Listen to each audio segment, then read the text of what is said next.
then. You know, if I were to come back to you, Mr. Uranta, as we're just hearing from Chief Okoye now, he says, well, that is what the elders, you know, in Rivers might have done much earlier and perhaps even have prevented, you know, that axe from falling.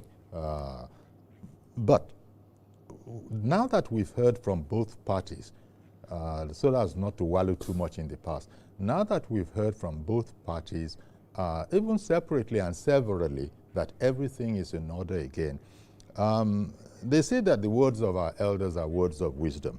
If Rivers elders now feel it is necessary to meet, it's probably because they're looking at human nature and know that, look, it's okay to say one thing, so it looks like that on the outside, but we now have to make sure that it is thorough and real.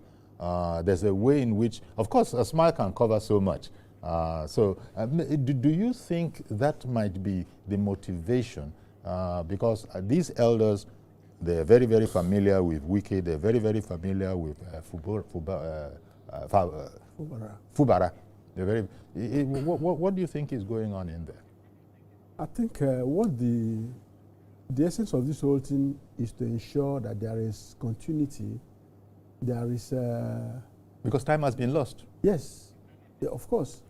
Which of course, Rivers people will have to make demands that will get our 6 months back. But that's for another day, you know. But the thing is that the elders meeting and stakeholders meeting to ensure that they strengthen this peace agreement is necessary to the extent that we don't want anything that will happen to derail this peace move, you know.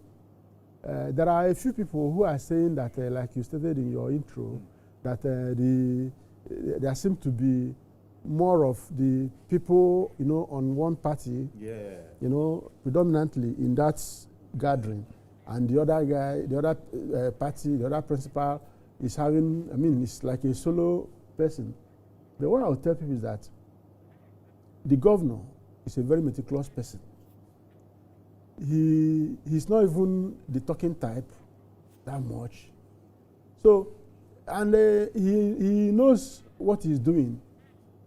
If he, at the eye of the storm, or in the eye of the storm, could afford to present himself and let's go, because they are all brothers and sisters. Everybody in River State, there are no enemies.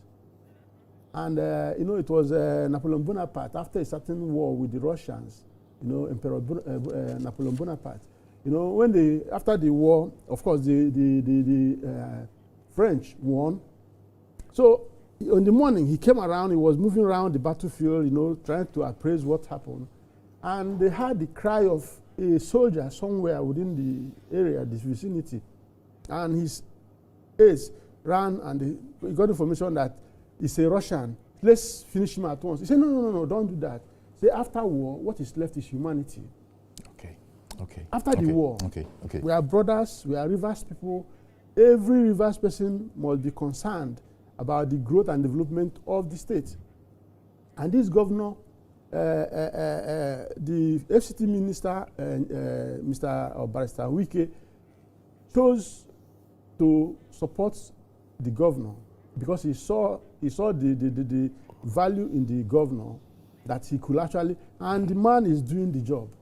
You know, he took from Melford, you know, Melford Okilo. He brought the decentralization policy, you know, into the state, whereby every local government, every part of the state is being developed all at once.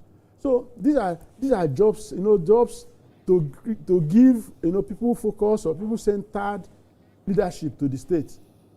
So if he can afford to attend those meetings on his own, I'm sure nobody is going to eat him up. I'm sure, you know, it was the 42nd president of the USA, Mr. Bill Clinton, who said that no matter, they said the most expensive peace is still better than the cheapest war.